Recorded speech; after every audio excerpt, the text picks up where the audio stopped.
Trump प्रशासन ने America के हार्वर्ड विश्वविद्यालय में विदेशी छात्रों के दाखिले पर रोक लगा दी। अमेरिका के होमलैंड सिक्योरिटी डिपार्टमेंट ने रोक को लेकर के आदेश जारी किया है।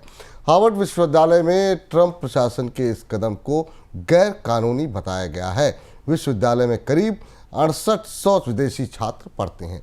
सर, ट्रंप के इस कदम से भारतीय छात्रों पर किस तरह का असर देखने को मिल सकता है? ट्रंप और हार्वर्ड के बीच टकराव अब बड़े निर्णायक मुकाम तक पहुंच गया है और इस बात की संभावना थी कि डोनाल्ड ट्रंप हार्वर्ड विश्वविद्यालय पर इस तरीके की कोई सख्ती करेंगे, क्योंकि मान रहे हैं कि विदेशी छात्र वहां अमेरिका के राष्ट्रीय हितों के खिलाफ हैं और अमेरिका की नीतियों के खिलाफ हैं। भारतीय छात्रों के लिए भी अब वहां पर एक बड़ी चुनौती बनती दिखाई दे रही है। हार्वर्ड में भारतीय छात्रों की संख्या खासी बड़ी है। अब यहां से हार्वर्ड को अपनी नीतियों को नए सिरे से बदलना होगा, क्योंकि ट्रंप ने यह तय कर दिया, सरकार ने तय कर दिया है कि जो नए स्टूडेंट्स रोल नहीं किए जाएंगे। लेकिन भारतीय छात्र जो वहां पढ़ रहे हैं उनके लिए फिलहाल अभी ये चुनौती नहीं है, क्योंकि वो अपने कोर्सेज को पूरा कर सकेंगे। और जो संकेत हमें हार्वर्ड यूनिवर्सिटी से और इस पूरे विभाग के तौर पर मिले हैं, तो मौजूदा छात्रों के लिए तो कोर्स जारी रहेंगे, लेकिन हाँ, नया इनरोलमेंट अब पूरी तरह हार्वर्ड में विदेशी छात्रों का बंद हो जाएगा अगर डोनाल्ड ट्रंप और हार्वर्ड के बीच कोई समझौता नहीं होता। जी, इस बीच अमेरिका के ट्रेजरी बॉन्ड्स की रेटिंग कटौती के बाद दुनिया भर का बॉन्ड बाजार तपा हुआ है। अमेरिकी बॉन्ड्स की यील्ड लगातार बढ़ रही है। जापान के बॉन्ड्स में भी तेजी दर्ज की जा रही है। उधर ऑस्ट्रेलिया, जर्मनी और यूके के बॉन्ड्स में भी तेजी है। बॉन्ड बाजार की इस तेजी की वजह से दुनिया भर के देशों के लिए कर्ज की लागत बढ़ सकती है और उन पर कर्ज का बोझ भी बढ़ने की आशंका है। सर, बॉन्ड बाजार में सरकारों को डराने वाली सबसे बड़ी बात आप क्या देख रहे हैं? बॉन्ड बाजार दुनिया में सबसे सरकारों को सबसे ज्यादा आतंकित करता है। रोनाल्ड रीगन के एक सलाहकार थे जेम्स कार्वाइल, उनका एक मशहूर कोट था। जेम्स कार्वाइल चुनाव प्रबंधक थे और उनका ये कहना था कि मुझे अगर दोबारा जन्म मिले तो ना तो मैं पोप बनना चाहूंगा, ना अमेरिका का राष्ट्रपति, मैं बॉन्ड मार्केट बनूंगा, क्योंकि बॉन्ड मार्केट ही ऐसा है जिससे दुनिया भर की सारी सरकारें कांपती हैं। उन्हें शेयर बाजार में भी कुछ हो तो इससे फर्क नहीं पड़ता। इसकी वजह यह कि दुनिया की सरकारें बॉन्ड मार्केट पर ही चलती हैं। बॉन्ड मार्केट ही उनके लिए पूंजी का स्रोत है, उनके बजटों की फाइनेंसिंग इससे होती है। और अब बड़ा खतरा है बॉन्ड मार्केट में, जिसकी तपिश हमें शेयर बाजारों पर दिखाई दे रही है और आने वाले समय में दिखाई देगी। सरकारें इस साल करीब $12.3 ट्रिलियन के बॉन्ड जारी करेंगे। उनका कुल कर्ज करीब 76 से 77 ट्रिलियन डॉलर हो जाएगा। सरकारों को रक्षा और ऊर्जा पर खर्च बढ़ाने के लिए, पुराने कर्ज का ब्याज चुकाने के लिए बॉन्ड देने होंगे। अब हो यह रहा है कि सेंट्रल बैंक ने बॉन्ड की खरीद बंद कर दी है। बॉन्ड यील्ड बढ़ रहा है, जिससे कि उसकी सरकारों के कर्ज की लागत बढ़ेगी।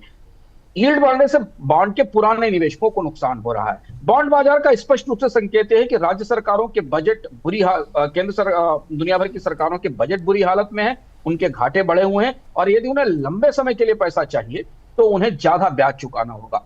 और अब इस सप्ताह इस बात पर निगाह रहेगी कि दुनिया के कई देशों में 10 साल और 30 साल के नए बॉन्ड जारी होने वाले हैं, जिनमें ऑस्ट्रेलिया, जापान और अमेरिका के बॉन्ड भी हैं।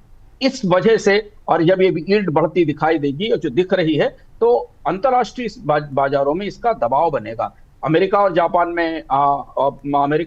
के आंकड़े हमारे सामने हैं। वहां ऊंची यील्ड है, जिसके कारण अमेरिका में मूडीज ने अमेरिका की ट्रेजरी रेटिंग घटाई है। इस वजह से यील्ड में और बढ़ोतरी हुई है।